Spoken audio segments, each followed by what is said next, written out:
What's up, Raptors fans? Raptors HQ on the street, actually on the top of my condo building, believe it or not. Here with Scott again, talking about some end of season stuff. Sort of a big picture question. I'm going to talk about this on the site as well. I'm probably write about it. I wanted to get everyone's thoughts on this, so make sure you throw some comments after the video on this. But getting towards the idea of sort of from a large, macro level, was this season a success or a failure? Essentially, if you could go back in time and say, okay, 2011-12 season, when it's completed, you will have won one more game than last year, and with less games to play to accomplish that feat, and shown some obviously good defensive improvements. But from an individual perspective, your key guys like DeMar DeRozan and even Andre to a certain extent really didn't show that indeed they are franchise centerpieces for the future. And on top of that, you had a terrible season, obviously didn't make the playoffs, and you finished with what looks like right now the 8th or 9th pick. Is this season a success? See, based on everything you've just said there, it doesn't sound like the season's a success at all, because there's definitely no tangible growth in most of your players. I mean, James Johnson's really the only one you can make a case for. I mean, he played really well last season, but now I think you see him emerging more as a 4 than a 3, which I think is interesting. That's probably a positive from the season. And I think it's tough to say in general whether or not it's a success or not, but I think the impact of Dwayne Casey is that's obviously that's the big picture here.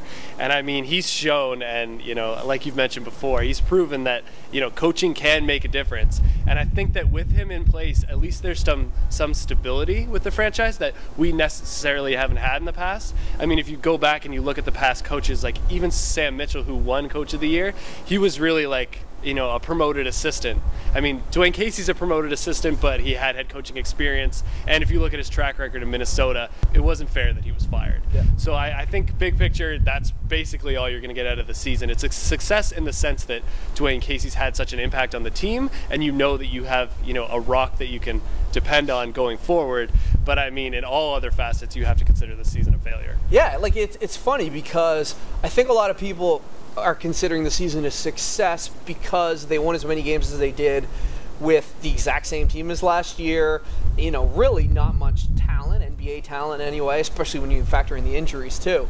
But it's kind of, I think, comes down to what your philosophy is around things like tanking and stuff, where if the end goal is indeed to win a championship or at least take major steps forward, but if you get the 8th pick and you add a so-so talent or a project that takes a few more years, wouldn't you have been better off long-term to have been even worse this year and therefore not show those improvements? That's sort of what it comes down to. You have to believe, I guess, that what Casey's put into place is going to have a bigger impact than whatever that first-round pick brings you. I guess that's really what it comes down to. Definitely. I think another thing that's interesting to look at is just Brian Colangelo's just willingness to kind of try and rebuild, which is something that we obviously haven't seen up until this point, and he's been absolutely killed by everybody, the fans alike. People still don't agree with me, but I think that this is something that's come of this season, is that he's shown a willingness to rebuild. He picked Valanciunas when it definitely wasn't the popular pick. I mean, he could have picked Brandon Knight, who's a solid point guard and would have probably solved our point guard issue a little bit, but I mean, Valanciunas, by all accounts, how often are you going to get an elite center, in the draft? Yep. And I think that just his willingness to kind of save the cap space, try and see if we can get another pick this year, and then see where we go from there. I think that's a positive for sure. But I mean, the story's not done on Colangelo and the rebuild. So if you really think that Colangelo bought into the rebuild piece, part of me thinks that he would have tried to tank harder. I mean, it's such a hard thing to discuss because it's such a ridiculous topic, frankly, that you're even discussing the idea of losing on purpose. Mm-hmm. But that's the way the NBA system is set up, unfortunately. Logically, to get better, you have to get worse, and as bad as possible, really.